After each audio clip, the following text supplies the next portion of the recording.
বন্ধুরা, সেলিং কমিউনিকেশনে আরেকটা দিক হচ্ছে কমপ্লেন হ্যান্ডেল করার কমিউনিকেশন।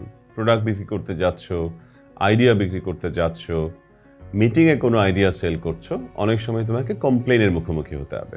সো আমরা এখন জানবো how do we communicate in a way so that আমরা কমপ্লেনটাকে ইফেক্টিভলি হ্যান্ডেল করতে পারি। ফার্স্ট অ্যান্ড ফরমোস্ট হচ্ছে র্যাপো বিল করতে হবে। আমাকে আদার সাইডের কাছে লাইকেবল হয়ে উঠতে হবে। আমার মধ্যে এমন কিছু বাহ্যিক পরিবর্তন আনতে হবে আমার বলায়, দাঁড়ানোতে, আচরণে, ভঙ্গিমায়, যাতে আদার সাইড আমাকে পছন্দ করতে শুরু করে, তার মতো একজন আমাকে মনে করে। এটা হচ্ছে rapport building. So I pace myself in a way so that other সাইডকে আমি বোঝাতে পারি আমি তার মতোই, আমি তার সাথেই, তার মনোভাবেরই একজন মানুষ। সো আমার মধ্যে একটা অ্যাকসেপ্টেবিলিটি তৈরি হয়, একটা লাইকিং তৈরি হয়। সেকেন্ডলি, আমি এমপ্যাথেটিক হব। কমপ্লেন যিনি দিচ্ছেন তার কাছে ওই কমপ্লেনের গুরুত্ব কতটুকু, তিনি কেমন ফিল করছেন, কি দেখছেন, কি শুনছেন এই কমপ্লেনটা দেওয়ার সময়, আমাকেও চেষ্টা করতে হবে to see, here and feel the same thing. Thirdly, আমাকে ডিটেল চেক করতে হবে। আমি যেন প্রথমে দরজাটা বন্ধ করে না দিই, কমপ্লেন শুনলেই যেন আমি পিছিয়ে না যাই, এক কদম যেন পিছনে চলে না যাই।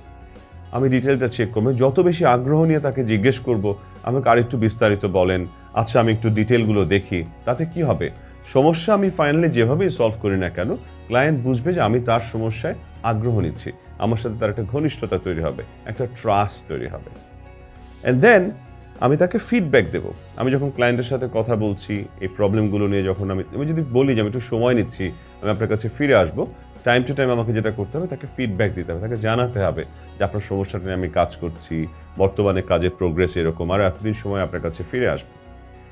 লাস্টলি, এই পুরো কমপ্লেনের ব্যাপারটা থেকেই বরং আমি একটা অপরচুনিটি তৈরি করব, আমি একটা পজিটিভ আউটকাম তৈরি করব।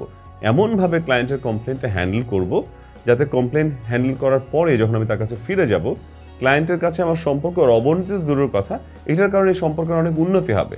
ক্লায়েন্ট খুব খুশি হবে যেভাবে আমি তার কমপ্লেনটাকে হ্যান্ডেল করলাম। সো প্লিজ রিমেম্বার, কমিউনিকেশন করতে যে যেন আমরা স্টেপসগুলো ভুলে না যাই। শুধু সুন্দর করে বলা, ধন্যবাদ স্যার, আমি আপনার কমপ্লেনটা হ্যান্ডেল করবো, ইজ নট গুড এনাফ।